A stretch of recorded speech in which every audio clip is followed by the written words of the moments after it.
Welcome to HFY Galaxy Tales. Like this video and subscribe the channel for more HFY stories. The patrol ship hung above the settlement like a vulture circling prey, its scanning arrays sweeping the abandoned streets below. Inside the cramped observation deck, Officer Krell 9 tapped his three-fingered hand against the console, creating a rhythmic pattern that had been driving his partner absolutely insane for the past 6 hours. "Would you stop that?" Lieutenant Vwen hissed, her antenna twitching with irritation. "We've been over this sector 47 times. There's nothing here. The humans evacuated 3 days ago." Krell 9's mandibles clicked in what passed for a smirk among his species. "Protocol says we verify. Command wants confirmation before the demolition team arrives. You know how paranoid they get about leaving witnesses." "Witnesses to what?" "We're liberating them from their primitive infrastructure," Vwen said, though her tone suggested even she didn't believe the official propaganda anymore. The collective had been expanding through this sector for months, offering what they called integration opportunities to lesser species. The humans had been particularly stubborn about the whole affair, which was hilarious considering their technology was barely past chemical propulsion. Most species took one look at the collective's fleet and signed whatever papers were shoved in front of them. But humans? They'd actually voted on it. Voted. As if democracy meant anything when you were facing 17 battlecruisers. The vote had been close, surprisingly, but eventually common sense won out. The settlement of New Perth, all 40,000 residents, had packed up and left for the Northern Territories, abandoning their homes to avoid integration. Smart choice, really, though Krell 9 would never admit it out loud. "Hold on," Vwen leaned forward, her eyes narrowing at the holographic display. "Thermal signature. Grid section 7 alpha. That's definitely a heat source." Krell 9's mandibles stopped clicking. "Probably just residual power from the evacuation. Furnace still running, maybe. At 3 in the morning. Moving down the street."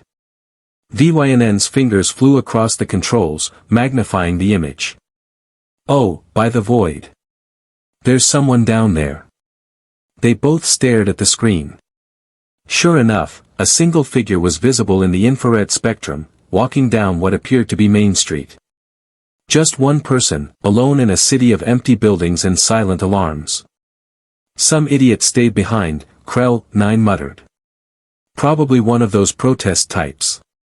Remember that Grexian who chained himself to his dwelling during the Kepler 442 integration? That ended badly for him," Vwen said quietly. "That ended badly for everyone. The demolition team didn't even see him until..." Krell 9 trailed off. "No point dwelling on that particular disaster. We should probably go get this one before history repeats itself." Vwen's antenna drooped. "Do we have to? Can't we just... I don't know, send them a message?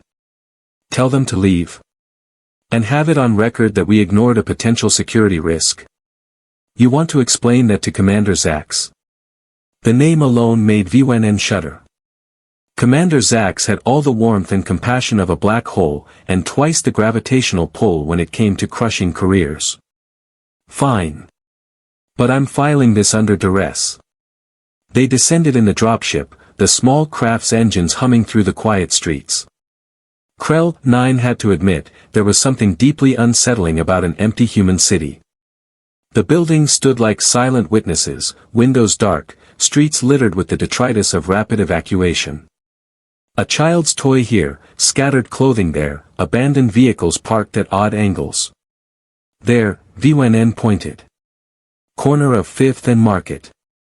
The figure was still walking, seemingly oblivious to the dropship hovering 30 meters above. Krell 9 activated the external speakers, his translator converting his clicks and whistles into human English. "Attention, human civilian. This area has been designated for collective processing. You must evacuate immediately. Respond to acknowledge." The figure stopped walking. For a moment, Krell 9 thought they might actually comply. Maybe this would be easy. Maybe they'd just get in the ship, and everyone could go home without any paperwork or unpleasant incidents. Then the human did something that made absolutely no sense whatsoever. They started walking backwards. Not turning around and walking away. Not running. Not even standing still in defiance. Just walking backwards, down the street, facing the ship, moving in reverse with the kind of casual confidence that suggested this was completely normal behavior. What are they doing? VYNN whispered, as if speaking too loudly might disturb whatever bizarre ritual they were witnessing.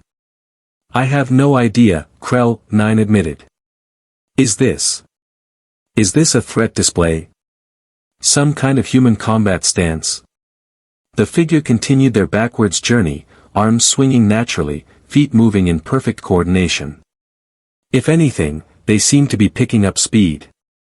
VYNN pulled up the cultural database, her fingers trembling slightly as she scrolled through entries. Threat displays, threat displays. Humans bare their teeth when aggressive, they make themselves larger, There's nothing here about walking backwards. Nothing. Maybe it's religious. Some kind of prayer walk. Krell 9 was grasping now, and he knew it. In the middle of an evacuation zone. At 3 in the morning. VYNN's voice climbed an octave. This is insane. Humans are insane. The figure was now a good 50 meters from where they'd started, still moving backwards with that same unnerving precision. Krell 9 made a decision. We're going down. Prepare for ground deployment. Are you serious? VYNN's antenna shot straight up. We don't know what that thing is doing. What if it's dangerous? It's one human. We're 2 trained collective officers with stun weapons and armor plating. What's the worst that could happen? Those words, Krell 9 would later reflect, were probably tempting fate just a bit too much. The dropship touched down with a soft hiss of hydraulics. The exit ramp descended, revealing the empty street beyond. The human had stopped about 20 meters away, still facing them, still in that backwards walking position, though now they were stationary. Krell 9 stepped out first, his stun rifle held in a non-threatening but ready position. Human, I am Officer Krell 9 of the Collective Integration Force. You need to come with us. This area is no longer safe. The human tilted their head. In the dim streetlight, Krell 9 could make out more details now. Male, probably, based on the build. Dark jacket, worn pants, boots that had seen better days. Face obscured by shadow and what looked like a wide-brimmed hat. Safe. The human's voice was rough, like gravel being crushed under treads. That's an interesting word choice, friend. Real interesting. VYNN emerged from the ship, her own weapon drawn. Sir, our sensors indicate you're alone. Where are the other residents of New Perth? Gone, the human said simply. Packed up, moved out, headed north. Smart folks, really. Knew when they weren't wanted. Then why are you still here? Krell 9 demanded. The deadline for evacuation has passed. Demolition begins at dawn. The human laughed, a sound that somehow managed to echo off the empty buildings despite the lack of volume. Demolition. Right. Because that's not an ominous word at all. Tell me something, Officer Krell 9. You ever wonder why you folks need such big guns for a peaceful integration? Krell 9's mandibles twitched. We're here to ensure order. Order, the human repeated, as if tasting the word. Is that what you call it when you show up uninvited, tell people to leave their homes, and then knock those homes down? Interesting definition. VYNN stepped forward. Look, we don't make policy. We just follow orders. And our orders are to clear this settlement. You can come peacefully, or we can make you come. Your choice. Oh, I appreciate the illusion of choice, the human said, and there was something sharp in his voice now, something that made Krell 9's instincts scream at him to be careful. That's very democratic of you. Speaking of which, did you folks happen to notice that the vote to evacuate? It failed by 2 votes. Krell 9 felt something cold settle in his stomach. That's not what the official records show. Funny thing about records, the human said, still not moving, still standing there in that same position. They can be changed. Edited. Made to say whatever the people in charge want them to say. We might be primitive by your standards, but we're real good at recognizing when we've been screwed over. VYNN's weapon dipped slightly. Are you saying the collective falsified the evacuation vote? I'm saying 2 votes, Lieutenant. 2. You know what happens when you steal an election from 40,000 people? Some of those people get real angry. And 1 or 2 of them, well, they decide to stick around and make a point. Krell 9 raised his weapon properly now, all pretense of friendliness gone. You're planning something. Some kind of attack. The human held up his hands, showing they were empty. Attack? Me? I'm just one person, remember? What could I possibly do against the might of the collective integration force? The sarcasm was thick enough to cut with a blade. Then why walk backwards? VYNN blurted out. Why do that? That thing you were doing. For the first time, the human smiled. It wasn't a nice smile. Oh, that? I was counting steps. See, I needed to know exactly how far 27.3 meters was. Hard to judge distance in the dark, you know. So I walked it backwards, counting as I went. Came out to about 73 steps, give or take. 27.3 meters, Krell 9 repeated slowly. That's oddly specific. Isn't it though? The human's smile widened. That's the blast radius of a standard collective demolition charge. The kind you folks have planted all throughout this settlement. The kind that's set to go off at dawn. I checked your specs, by the way. Very thorough documentation. You really should encrypt your supply manifests better. VYNN's antenna went rigid. How did you access classified collective systems? Turns out your cybersecurity is about as good as your moral compass, the human replied. Which is to say, non-existent. But here's the thing. Those charges. They're powerful. Really powerful.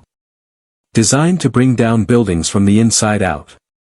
And they all have a wireless detonation system, because of course they do. Why make things safe when you can make them convenient, right? Krell 9's mind was racing now, putting pieces together he really didn't want to see assembled. You're bluffing. Those charges are encrypted. Military grade. There's no way a primitive. Primitive, the human interrupted. There's that word again. You know what's funny? You folks have been calling us that for months. Primitive technology. Primitive culture. Primitive understanding of the universe. But you know what we're really, really good at? The one thing we've been perfecting for our entire history. He paused, and in that pause, Krell 9 felt the weight of every horror story he'd ever heard about humans crystallize into one terrible moment of understanding. We're real good at blowing things up. The human pulled something from his pocket. A small device, no bigger than his palm, covered in what looked like hand-soldered circuits and jury-rigged components. It beeped once, a cheerful little sound that was absolutely terrifying in context. Now, the human said, his voice dropping to something almost conversational, I'm going to make you folks an offer. And I strongly suggest you take it, because the alternative is going to be extremely loud, extremely bright, and extremely bad for your career prospects. VYNN's weapon was shaking now. You're threatening to detonate the charges early. You'll destroy the entire settlement. With you in it. See, that's where you're wrong, Lieutenant. I'm not threatening to detonate them. I already did. About 30 seconds ago, when I pressed this little button right here. He held up the device, showing a blinking red light. What I'm threatening to do now is not disable them. Because yeah, I can do that too. Turns out when you steal other people's toys, you should really make sure they don't come with a manual. The silence that followed was absolute. Even the wind seemed to hold its breath, waiting to see what would happen next. Krell 9's mind was spinning through calculations, threat assessments, protocol violations, and the increasingly likely possibility that his career was about to end in a very literal explosion. "You're insane," he finally managed. "You'll kill yourself." The human shrugged, the movement casual, almost lazy. "Maybe. But I'll take this whole street with me, including your fancy dropship. And you. And her. And most importantly, I'll take whatever credibility the collective has left in this sector. How's Commander Zax going to explain losing officers and equipment to a single primitive human with a homemade detonator?" VYNN made a sound that was somewhere between a whimper and a snarl. "What do you want?" "Now we're talking," the human said, and that terrible smile was back. "Here's how this is going to work. You're going to get back in your ship. You're going to fly up to your command vessel. And you're going to tell Commander Zax that the demolition is cancelled. Postponed. Delayed indefinitely. Use whatever words make him happy."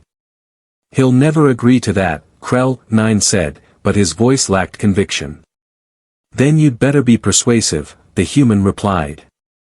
"Because if I don't send the disarm code in," he glanced at his device, "about 8 minutes, every single charge in this settlement goes off simultaneously.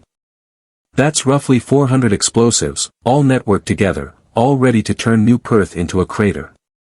And before you think about shooting me, this thing's got a dead man switch. My heart stops, the timer accelerates to 30 seconds. So please, make my day." The reference was lost on Krell 9, but the threat was crystal clear. VYNN was looking at him with wide eyes, clearly hoping he had some brilliant plan. He didn't. What he had was a growing appreciation for why the collective psychological profiles on humans kept using words like unpredictable and potentially unstable. "You do realize this is an act of terrorism," Krell 9 said, trying to regain some semblance of authority. The human laughed again, that same hollow sound. "Terrorism? That's rich coming from someone who was about to blow up an entire city. What do you call that, civic improvement?" "No, officer, this is called leverage. This is called making you understand that just because we don't have your shiny ships and fancy weapons doesn't mean we're helpless. And this is definitely called making sure you think twice before you try this garbage with another settlement. Other settlements have cooperated," VYNN said weakly. "Other settlements didn't have their votes rigged," the human shot back. "Other settlements weren't lied to. You want cooperation? Try honesty. Try actually respecting the people you're supposedly helping. Try not treating us like we're obstacles to be removed." Krell 9's communicator chirped. He glanced at it, seeing Commander Zax's identifier. Perfect timing. Absolutely perfect. "Officer Krell 9, status report," Zax's voice crackled through. "You've been on the ground for 7 minutes. What's the delay?" The human raised an eyebrow, clearly hearing the transmission through his own mysterious means. "Well? You going to tell him, or should I?" Krell 9 made a decision that was either going to save his career or end it spectacularly. He keyed the communicator. "Commander, we have a situation. The human civilian has compromised the demolition network. Static. Then, explain. He's threatening to detonate all charges simultaneously unless we agree to cancel the demolition. More static." Krell 9 could practically hear Zax's blood pressure rising through the connection. "One human has taken control of a military-grade demolition network. Apparently, sir. Apparently." Zax's voice could have frozen hydrogen. "What do you mean, apparently?" The human spoke up, loud enough for the communicator to pick up his voice. "What he means, Commander, is that your security is garbage, your ethics are worse, and right now I'm the only thing standing between you and a very expensive, very embarrassing incident. So how about we chat? The static this time was definitely Zax trying to control his temper. This is Commander Zax of the Collective Integration Force. To whom am I speaking? You can call me Marcus, the human said. Marcus Webb. 42 years old, former mining engineer, current pain in your backside. Nice to meet you. Mr. Webb, you are interfering with official collective operations. The penalties for such actions are severe. Marcus laughed. Penalties? Commander, I'm standing in a city you were about to demolish, threatening to blow myself up along with 2 of your officers. I think we're past worrying about penalties, don't you? Krell 9 could hear other voices in the background now, Zax conferring with his staff. This was escalating fast. Too fast. In about 6 minutes, either Marcus was going to back down, or everyone in a 50-meter radius was going to have a very bad morning. What are your demands? Zax finally asked, and Krell 9 felt a tiny spark of hope. The commander was negotiating. That meant he was taking this seriously. Simple, Marcus said. You cancel the demolition. You leave New Perth standing. You go back to your ships and you tell your superiors that maybe, just maybe, forcing people out of their homes isn't the brilliant integration strategy you thought it was. The vote was legitimate, Zax insisted, but there was something in his tone that suggested even he didn't fully believe it. The vote was 2 votes short of failure, and mysteriously those 2 votes appeared after your people had access to our systems, Marcus countered. We're not stupid, Commander. Primitive, maybe, by your standards. But not stupid. We know what you did. The question is, are you going to compound one crime with another, or are you going to take this opportunity to back away gracefully? VYN leaned close to Krell 9, whispering through their private channel. He's got a point. If this goes public, if it gets out that we rigged the vote and then lost control of our own demolition system. I know, Krell 9 muttered back. Believe me, I know. Zax was silent for a long moment. When he spoke again, his voice was carefully controlled. Let's say, hypothetically, that I agreed to your terms. How do I know you'll actually disarm the charges? You don't, Marcus said cheerfully. That's called trust, Commander. You might want to look it up sometime. But here's the thing. I don't actually want to die today. I've got a dog that needs feeding, a garden that needs watering, and a niece's birthday party next week. So if you do the right thing, I'll do the right thing. We all go home happy. Well, as happy as possible under the circumstances. You have a dog? VYN said suddenly, and everyone turned to look at her. She flushed, her antenna drooping in embarrassment. Sorry. That just seemed. I mean, you're willing to die, but you're worried about your dog. Marcus's expression softened slightly. Her name's Maggie. She's a good girl. Doesn't deserve to be left alone because her owner decided to make a political statement. But sometimes you've got to prioritize, you know. And right now, making sure 40,000 people still have homes to come back to trumps one-man survival. Krell 9 felt something uncomfortable twisting in his thorax. This was the part they never put in the integration manuals. The part where the primitives turned out to have families and pets and lives that mattered just as much to them as any collective citizen's life. The part where you had to look someone in the eye and justify why your orders were more important than their entire world. Commander, he said into the communicator, I recommend we comply with Mr. Webb's demands. The risk assessment here is unfavorable. That was putting it mildly. If Marcus was telling the truth, and Krell 9 was increasingly certain he was, the next few minutes would either end in a massive explosion or a massive diplomatic incident. Possibly both. Zax's sigh was audible even through the static. Stand by. They stood there, 3 beings from different worlds, waiting for a decision that would determine whether any of them saw another sunrise. Krell 9 found himself studying Marcus more closely. The human wasn't sweating, wasn't shaking, wasn't showing any of the signs of fear or stress that the psychological profile said humans exhibited under pressure. Either he was an exceptionally good actor, or he genuinely made peace with the possibility of dying here. "Can I ask you something?" Krell 9 said, surprising himself. Marcus tilted his head. "Clock's ticking, but sure." "Why you? Why not organize a proper resistance? Recruit others? There are 40,000 people in New Perth. Surely some of them feel the same way you do." "Because they have families," Marcus said simply. "Kids. Elderly parents. People who depend on them. I'm a widower with a dog and a mortgage that's about to become irrelevant. If someone was going to make a stand, it should be someone who wouldn't leave a bunch of dependents behind. Besides, one person is harder to stop than a crowd.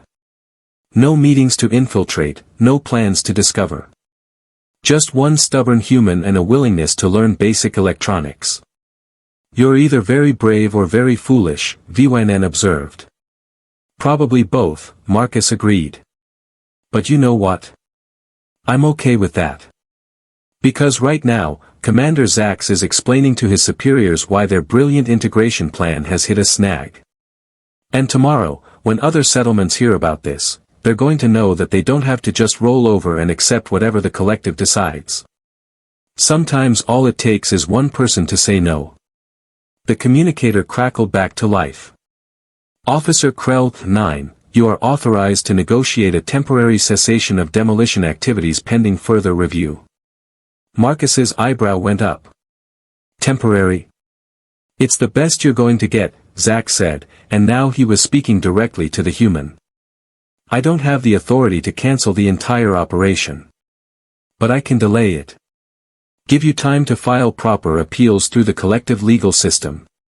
The same legal system that somehow missed a rigged election." Marcus's voice was skeptical. "The same legal system that has oversight procedures precisely for situations like this," Zax countered. "You want to prove the vote was falsified? You'll have your chance. But you need to disarm those charges first." Marcus was quiet for a moment, his thumb hovering over the device in his hand.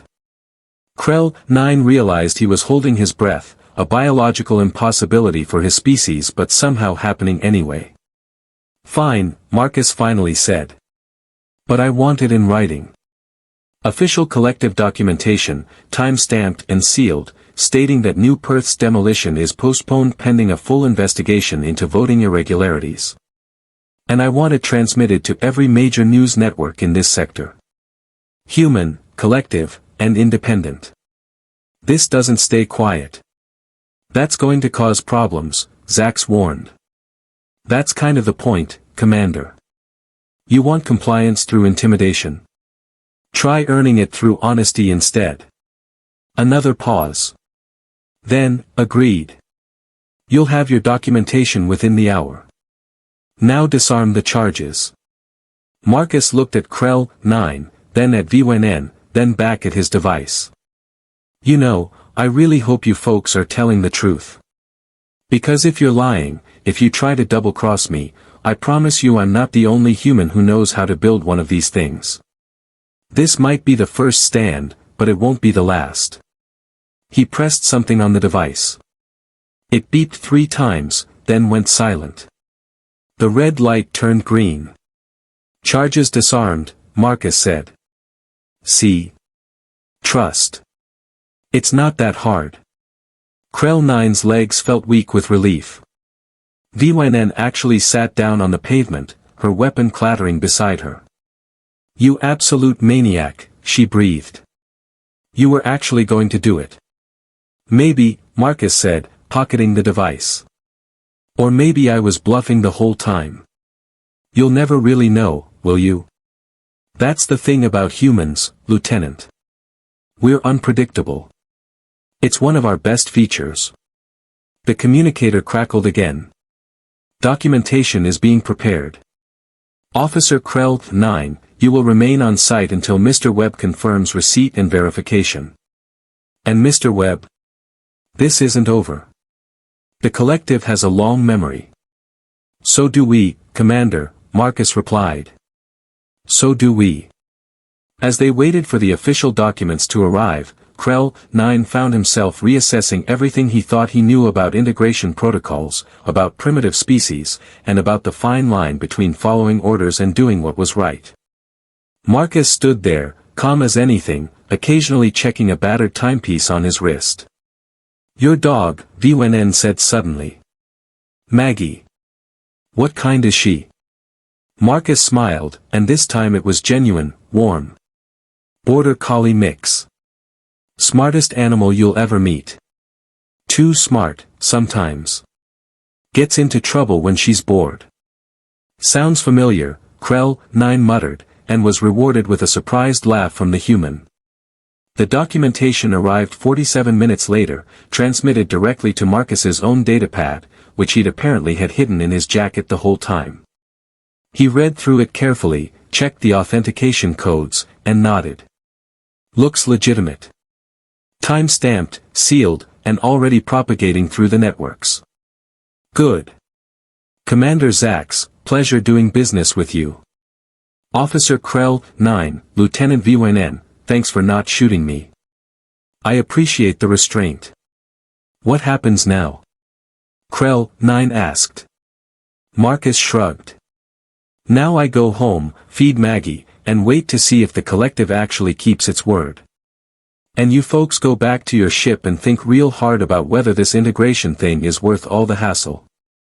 Because I promise you, next time you try this somewhere, the humans there will be ready. We learn fast. It's another one of our best features. He turned and walked away, this time facing forward like a normal person, his footsteps echoing off the empty buildings. Krell 9 and VNN watched him go, neither quite sure what to say. That, VNN finally announced, was the strangest first contact negotiation in collective history. Second contact, technically, Krell 9 corrected. But yeah. Definitely going in the record books. They boarded their dropship and lifted off, leaving Marcus Webb alone on the streets of New Perth. As they climbed toward the orbiting vessels, Krell 9 looked back at the settlement, still standing, still intact, saved by one man's desperate gamble and the collective's unwillingness to call his bluff. Think he was actually ready to do it? VNN asked. Blow himself up? Krell 9 thought about Marcus's calm demeanor, his steady hands, his absolute conviction. Yeah. I think he was. And that's what makes humans so dangerous. They're willing to sacrifice everything for what they believe in. Even when it's insane. Especially when it's insane. Remind me never to underestimate them again, VNN said. Agreed. Though I suspect Command is going to make sure we never forget anyway. High above New Perth, in the command vessel, Zack stared at the reports flooding in from across the sector. News of the standoff was already spreading, being discussed, analyzed, celebrated by some and condemned by others. The human had been right about one thing. This wouldn't stay quiet. And somewhere in an empty city, Marcus Webb walked home to feed his dog, knowing that tomorrow 40,000 people would hear what happened, would learn that sometimes one person really could make a difference, and would remember that being primitive didn't mean being powerless. The collective had won many victories through strength and intimidation. But that night, they learned a valuable lesson about humanity, one that would echo through their integration efforts for years to come. Sometimes the most dangerous thing in the universe isn't advanced technology or superior firepower. Sometimes it's just one stubborn human who refuses to back down. And knows how to walk backwards while counting steps.